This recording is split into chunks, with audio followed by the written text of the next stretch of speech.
Hi, I'm Mike Bellevue, and today I'm coming to you from the West Shore Sportsmen's Association.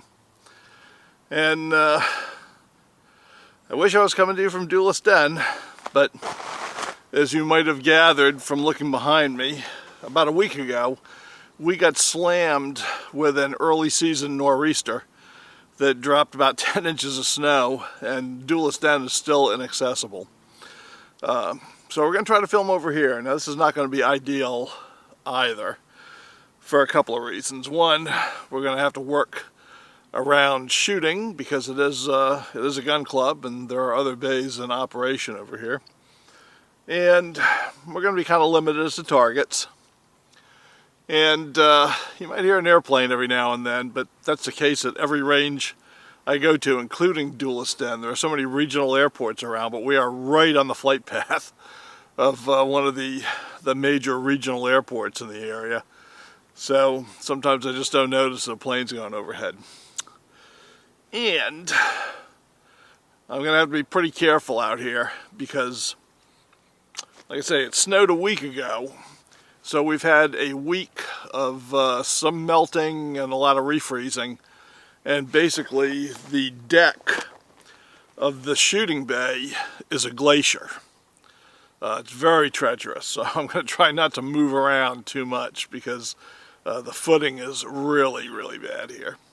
So, with all the weather reports out of the way, what are we going to do today? What I brought out is my Pietta 1851 Navy, and we're going to be shooting that with Taylor & Company's cartridge conversion cylinder. So let's go back to the loading table and show you what we're working with. Alright, so here's my Pietta 1851 Navy, and you can see this has got the standard cap and ball cylinder in place, and this is Taylor's cartridge conversion cylinder for the 1851 Navy or the 1861. It'll fit either of them. This is a two-piece conversion cylinder. Has a back plate with 6 firing pins, and then it has the bored through cylinder for the cartridges. Now this is an authentic design, but it's not authentic to Colts. This is a design that Remington came up with to do their earliest conversions, but Taylor's & Company and Kenny Howell's Old West have adapted it to work on a number of platforms. So we're going to do it on the 36 caliber Colt. And we're going to be shooting it with two kinds of ammunition. We're going to be shooting it with 38 Special hollow base wad cutters. And just for fun, if I can get them out because it is freezing, we're going to be shooting them with 38 short Colt loaded with heel base bullets and black powder. Now let me tell you a little bit about this cylinder.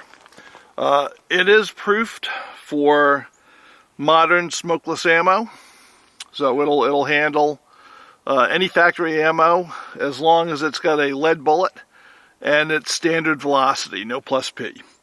But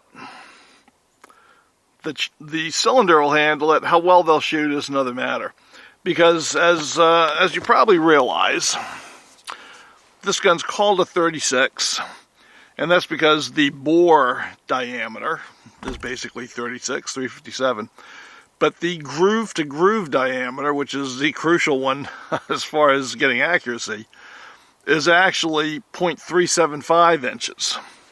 So a standard 38 Special that has a 357 inch bullet is not going to give you very good accuracy. Now, the way they got around this back in the day when they first converted these, and there were, genuine conversions back in the 19th century of navies to cartridges, the way they got around it is to do what we're doing here. The first ones used heel-based bullets that were the same bullets that they used in the paper cartridges that they made for these things in the cap and ball days. And that's what I've done here, and I'll tell you more about these later. So that was the first way they did it. Then they decided to get smart, and they started loading 357 grain bullets and making new 38 long Colt guns to handle 357 inch bullets. But there are, of course, a lot of the old guns still out there that had 375 inch barrels. So they loaded them with hollow base bullets. So the skirt would expand, fill the rifling, and you'd still get accuracy. And that's what we're going to do right here. Because these Winchester rounds are target ammunition. They're full wad cutters. It's seated right into the case. And it's a hollow based wad cutter. So it's going to grab the rifling in that barrel and give us pretty good accuracy. So that's the easiest way to accurately shoot these 1851 and 1861 Navy revolvers with modern ammunition. All right. I told you we're on the flight path to an airport. I just had a helicopter basically hovering right over my shooting bay for the last 10 minutes. So I think they're far enough away now that I won't be picking them up on the microphone, I hope. Well, let's show you how to load this thing. And, some of these guns you can push out with your thumb. This one has a little bit tighter wedge, so typically I use a mallet. I'm going to put it on half cock. Withdraw the wedge. I use the loading lever to just lever the barrel off a little bit. Okay, so we're going to take off the percussion cylinder.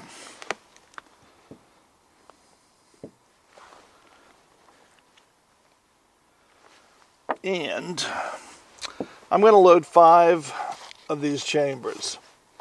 There are no safety notches on this gun, and therefore loading 6 means you're going to have to put the hammer down on a firing pin on a live primer. I do not recommend it.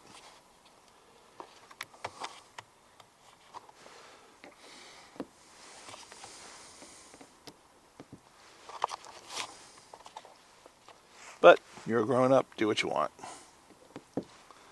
So there we go. Now you'll see there's a hole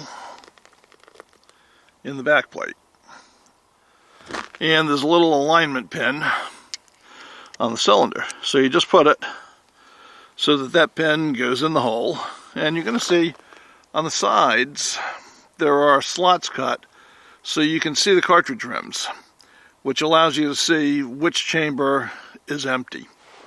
So the next step is we'll put it back on the revolver. We'll replace the barrel.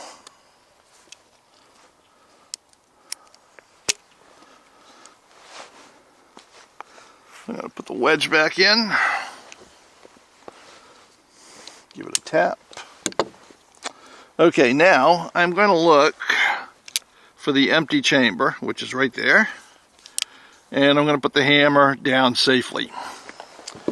So now we're loaded up, we're ready to go. Well, Evil Roy is buried in snow back at Duelist Inn. But let's take the Pietta 1851 with the Taylor's conversion cylinder, and let's put some Winchester hollow-based wad cutters into a paper target and just see how it's shooting.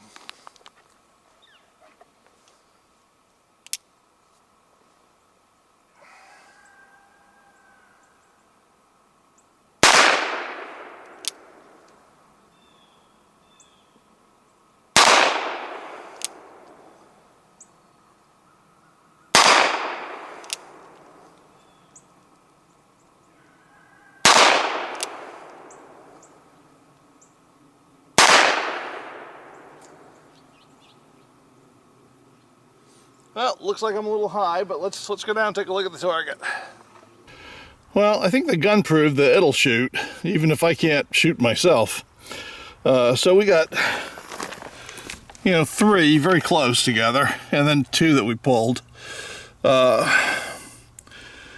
entirely my fault. I was not as steady on my feet as I'd like to be because the footing here is absolutely treacherous, as you can see.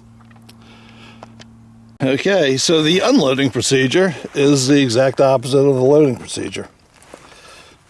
We'll just tap that out, pull it free,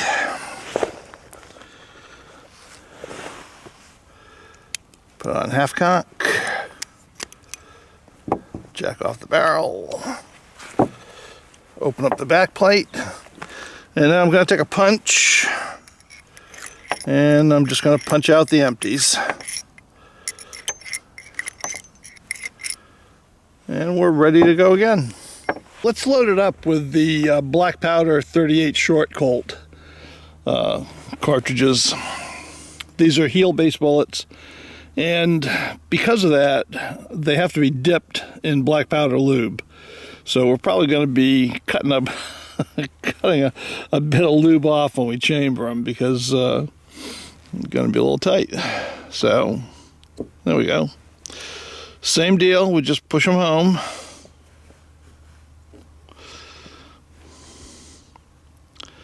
And once again, I'm only going to load 5.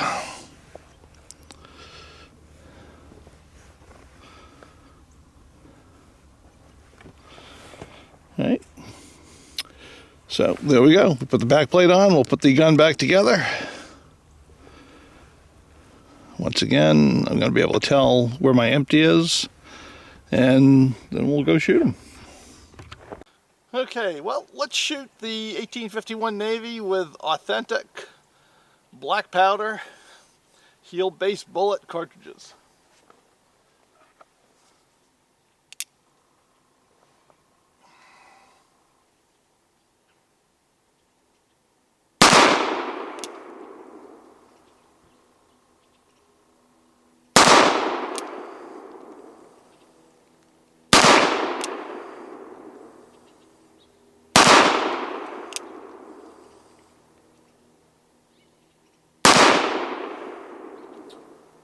Alrighty, good and smoky, just the way we like it.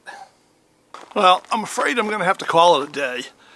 The footing is just too treacherous, and as the sun gets a little higher in the sky, it's actually getting worse, because we're getting a tiny bit of melting on top of the ice, and man, it's just turning it so slick.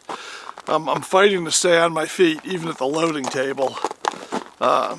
It's just too dangerous to try to shoot in these conditions. So I'm going to put this up anyway, so you can see the gun in action, what little there is of it.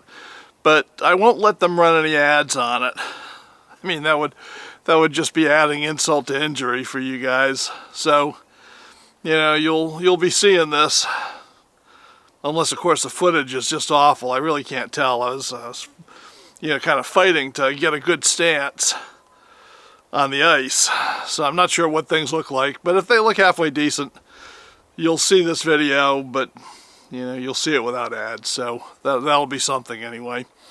And I'll catch you next week if we're due for another little snowstorm in the next week. Actually, 2 little ones if the forecast can be believed. So I don't know if things are going to get any better.